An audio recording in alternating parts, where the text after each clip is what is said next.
Let's mic आज का अखबार। नमस्कार, लेट्स माइक में आपका स्वागत है। आज का अखबार के साथ मैं राखी जैन। यहाँ हम देश दुनिया के सबसे बड़े और विश्वसनीय अखबारों से चुनते हैं वो रिपोर्ट्स जो सिर्फ खबर नहीं, आपकी समझ और सोच को गहराई देती हैं। द न्यूयॉर्क टाइम्स में प्रकाशित लेख में लेखिका अपने निजी अनुभव के जरिए अमेरिका में होम स्कूलिंग की उस स्याह सच्चाई को सामने लाती है जिस पर अब तक बहुत कम सवाल उठे हैं।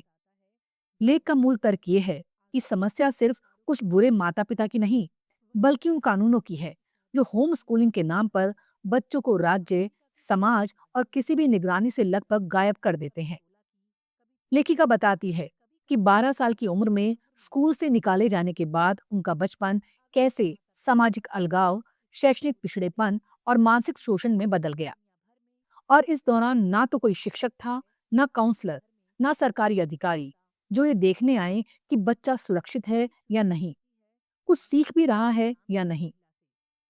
लेख साफ करता है कि अमेरिका के ज्यादातर राज्यों में होम स्कूलिंग पर कोई ठोस निगरानी नहीं है। कई जगह माता पिता को ना तो बच्चों की पढ़ाई का सबूत देना पड़ता है, न स्वास्थ्य जांच करानी होती है। और हैरानी की बात यह है, यौन अपराधों में दोषी लोग भी बच्चों को घर पर पढ़ा सकते हैं। लेखिका मानती है कि हर होम स्कूलिंग शोषण नहीं होती और कई परिवार ईमानदारी से बच्चों की भलाई के लिए ये रास्ता चुनते हैं। लेकिन स्कूल से बच्चों को पूरी तरह अलग कर देना अपने आप में एक खतरनाक शक्ति असंतुलन पैदा करता है, जहां बच्चा पूरी तरह माता पिता की मर्जी पर निर्भर हो जाता है। लेख ये भी बताता है कि लॉबी संगठन कैसे माता पिता जानते हैं कि क्या सही है कि नारे के तहत भी किसी न्यूनतम निगरानी का विरोध करते रहे हैं, जबकि असल में बच्चों को सिर्फ पढ़ाई नहीं, बल्कि एक सार्वजनिक सुरक्षा तंत्र भी देते हैं जहां कोई व्यस्त जरूरत पड़ने पर हस्तक्षेप कर सकता है। लेख का निष्कर्ष साफ है, होम स्कूलिंग पर पूरी तरह प्रतिबंध नहीं, लेकिन राष्ट्रीय स्तर पर पंजीकरण, नियमित आकलन और बच्चों की भलाई की जांच जैसे न्यूनतम नियम जरूरी हैं, ताकि कोई बच्चा चुपचाप सिस्टम से गायब ना हो जाए। कुल मिलाकर न्यूयॉर्क टाइम्स का ये लेख चेतावनी देता है कि माता पिता की आजादी के नाम पर अगर बच्चों की आवाज और सुरक्षा कुचल दी जाए तो समाज उसकी भारी कीमत चुकाता है, अक्सर तब जब बहुत देर हो चुकी होती है। द गार्जियन में प्रकाशित लेख में जॉन हैरिस एक दिलचस्प सांस्कृतिक बदलाव की ओर इशारा करते हैं, जहां लोग धीरे धीरे स्क्रीन पर सिमटी जिंदगी से ऊबकर फिर से असल मौजूदगी और साझा अनुभव की ओर लौटते दिख रहे हैं। लेख की शुरुआत नाइट क्लबों के उस छोटे से स्टिकर से होती है जो मोबाइल कैमरे को ढक देता है, लेकिन असल में वो इस बात का प्रतीक है कि लोग बिना रिकॉर्ड हुए, बिना दिखावे के खुलकर नाचना जीना चाहते हैं।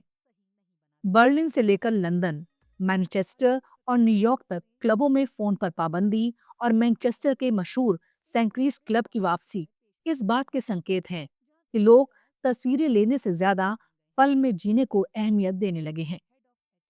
लेखक कहता है 2025 की सांस्कृतिक पहचान शायद यही है, ये एहसास कि स्क्रीन के हवाले पूरी तरह कर दी गई जिंदगी असल मायनों में जिंदगी नहीं होती। लेख ये भी बताता है ये सिर्फ भावनात्मक शिकायत नहीं, बल्कि आंकड़ों से दिखने वाला रुझान है। फाइनेंशियल टाइम्स के विश्लेषण के मुताबिक 2022 के बाद सोशल मीडिया पर बिताया जाने वाला समय घटा है और सबसे तेज गिरावट युवाओं में दिखी है। ऑनलाइन प्लेटफॉर्म अब प्रभावशाली इन्फ्लुएंसर्स, एआई जन कंटेंट और जहरीले माहौल से भरे लगते हैं, जिससे आम लोग पोस्ट करना छोड़ रहे हैं, जिसे लेखक पोस्टिंग जीरो की ओर बढ़ना कहता है। इसी संदर्भ में ऑस्ट्रेलिया का अंडर 16 सोशल मीडिया बैन भी देखा गया है।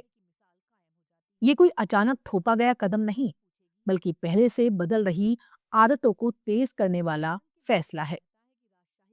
ऑनलाइन डेटिंग के पतन का उदाहरण देते हुए लेख बताता है कि टिंडर, बम्बल जैसे ऐप्स के यूजर और शेयर दोनों गिर रहे हैं, क्योंकि युवा अब कम दबाव और ज्यादा असली रिश्ते चाहते हैं।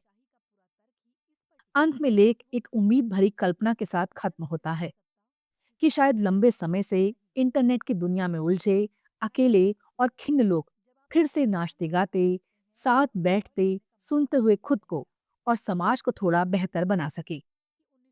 लेखक अपने अनुभव साझा करता है। जब मोबाइल मुक्त कॉन्सर्ट्स में उसने सामूहिक खुशी और गहरी चुप्पी की ताकत महसूस की, और इसके उलट फोन लत जैसे दूसरों का मजा किरकिरा कर देती है। कुल मिलाकर द गार्जियन का ये लेख ये कहना चाहता है कि तकनीक छोड़ने की नहीं, बल्कि उस पर निर्भरता घटाने की शुरुआत हो चुकी है। और अगर लोग वाकई यहाँ और अभी जीना सीख लें, तो ये बदलाव हमारी सांस्कृतिक सेहत के लिए बेहद सुकूनदेह साबित हो सकता है।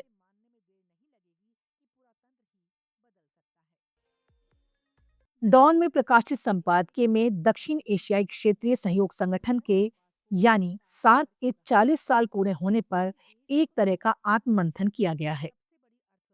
संपादकीय कहता है, जिस सार्क से कभी यूरोपीय यूनियन या आसियान जैसी मजबूत क्षेत्रीय एकजुटता की उम्मीद की गई थी, वो आज एक अधूरा सपना बनकर रह गया है। इतने वर्षों में सार्क आम दक्षिण एशियाओं की जिंदगी बेहतर बनाने, क्षेत्रीय व्यापार बढ़ाने और आपसी सहयोग को मजबूत करने में नाकाम रहा है।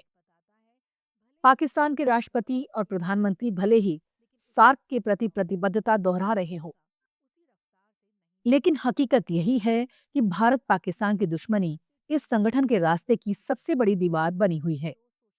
चार्टर में साफ लिखा है कि द्विपक्षीय विवादों को सार्क से बाहर रखा जाएगा, लेकिन व्यवहार में यही विवाद पूरे संगठन को पंगु बना चुके हैं। संपादकीय साफ तौर पर भारत की भूमिका पर सवाल उठाता है। लेख याद दिलाता है कि पहले कभी पाकिस्तान में भी भारत विरोधी सख्त रवैये हावी रहे, लेकिन पिछले कई सालों से भारत ही पाकिस्तान के साथ किसी भी तरह की बर्फ पिघलने की कोशिशों को रोक रहा है। 2014 के बाद कोई सार्क शिखर सम्मेलन नहीं हो पाया। 2016 का इस्लामाबाद सम्मेलन भारत के नेतृत्व में किए गए बहिष्कार की वजह से टल गया। ऐसे माहौल में पाकिस्तान के विदेश मंत्री का ये कहना कि दक्षिण एशिया में बहुपक्षीय सहयोग हमले में है, संपादकीय के मुताबिक पूरी तरह सही है। जब कोई बड़ा देश छोटे देशों पर दबदबा जमाने या किसी सदस्य को अलग थलग करने की कोशिश करता है, तो कोई भी क्षेत्रीय संगठन चल नहीं सकता। मौजूदा हालात में भारत पाक रिश्ते इतने नीचे हैं कि सार्क के पुनर्जीवन की उम्मीद बहुत कम नजर आती है। इसके बावजूद डॉन का यह संपादकीय सार्क को पूरी तरह दफन करने के पक्ष में नहीं है।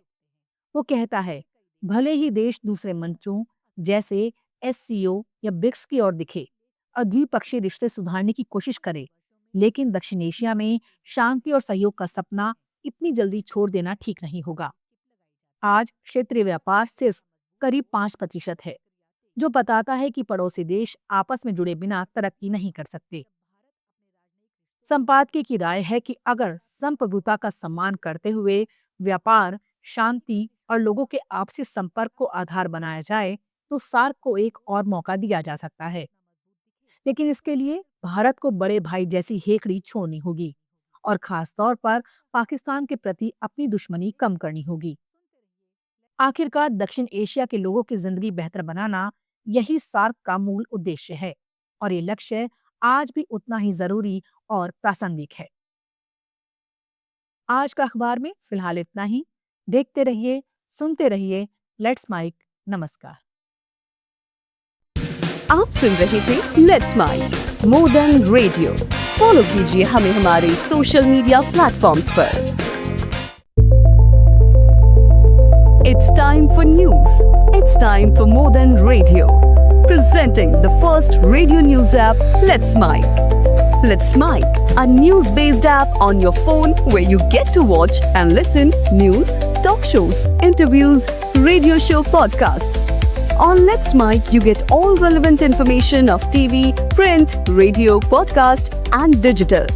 Let's Mic talks about every segment of life.